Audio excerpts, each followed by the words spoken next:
जल तथा मौसम विभागले आज दिउँसो तथा राति देशका विभिन्न स्थानमा वर्षा तथा हिमपातको सम्भावना देखिएको जानकारी दिँदै सतर्कताका लागि चेतावनी जारी गरेको छ।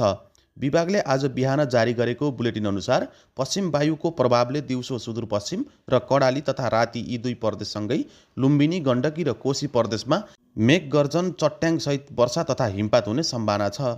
दिउँसो सुदूरपश्चिम प्रदेशका केही स्थान तथा कर्णाली प्रदेशका थोरै स्थानमा मेघगर्जन, चट्याङसहित मध्यम वर्षाको सम्भावना छ। कर्णाली प्रदेश र सुदूरपश्चिम प्रदेशका उच्च पहाडी तथा हिमाली भूभागका केही स्थानमा मध्यम हिमपातको सम्भावना रहेको छ।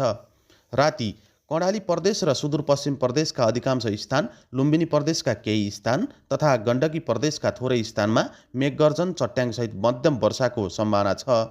गण्डकी प्रदेश, लुम्बिनी प्रदेश, कर्णाली प्रदेश र सुदूरपश्चिम प्रदेशका उच्च पहाडी तथा हिमाली भूभागका अधिकांश स्थान तथा बागमती प्रदेशको उच्च पहाडी तथा हिमाली भूभागका थोरै स्थानमा मध्यम हिमपात वर्षा र कोशी प्रदेशका उच्च पहाडी तथा हिमाली भूभागका एक दुई स्थानमा हल्का हिमपात तथा वर्षाको सम्भावना रहेको छ।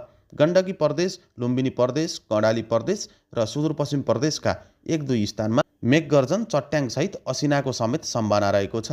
मौसम विभागले चेतावनी तथा परामर्श पनि जारी गरेको छ, जसमा भनिएको छ 2082 माघ 9 गते शुक्रबार कर्णाली प्रदेश र सुदूरपश्चिम प्रदेशका अधिकांश स्थान, लुम्बिनी प्रदेशका केही स्थान तथा गण्डकी प्रदेशका थोरै स्थानमा मेघगर्जन, चट्याङसहित मध्यम वर्षाको सम्भावना छ।